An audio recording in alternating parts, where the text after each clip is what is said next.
Hey everybody, welcome to one of my vegetable gardens, one of many of them, where I have mastered the art of growing tall, thick weeds, pulling them, and then regrowing them again. I'm doing that quite well. Today we're going to talk a little bit about spacing of the plants and how to plant these plants that you've bought. Again, some of you are newer, so this may be old news to some people and scary to the next person. So you can see I've laid out a lot of the garden already. Anything that I wanted to plant today, I've figured out how much space I want between these. You may have to look up on the internet how to do it. I like to have quite a bit of space. I get a lot of sun, a lot of airflow, a lot of spots for me to walk.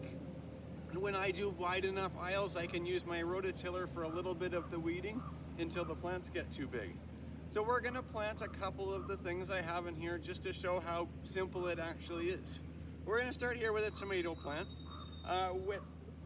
Yesterday I rototilled the garden and had put in some 15-15-15 fertilizer. So my soil is nice and fluffy and ready. So I only have to dig a hole the size that I want to plant. So we've got a tomato plant here and we've got a hole. What we're going to do, I'm going to pull the tomato plant out of the pot, and it's well rooted, so you can be pretty rough with it. We want to measure it in my hole. We want the level of the soil to be somewhere around the same as the top of the pot. If anything, go a tiny bit deeper so there's a little bit of soil on top. What you don't want is to have your original pot sticking out of the ground. So I've dug a hole that's a fairly good size. And I'm going to take the soil that I had around it, I'm just going to push it in. Making sure I don't bury any leaves. I'm going to pack it pretty hard. Level everything around and I'm done. Another day we'll talk about how to stake them and sucker them. I like to put the tags in so that I remember which plant is which. You may find there are certain ones you really like and you'd love to know. If you don't put the tags in, maybe make yourself a little map. So that's a tomato. And we're gonna move over to herbs, which are the same idea, just a little smaller. There's a nice little basil plant. We're gonna pop it out of its pot. Lots of roots to hold it together. Little trowel like this. Dig yourself a hole.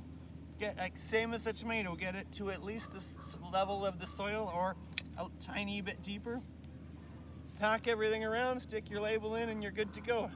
To the next one. We'll head over here.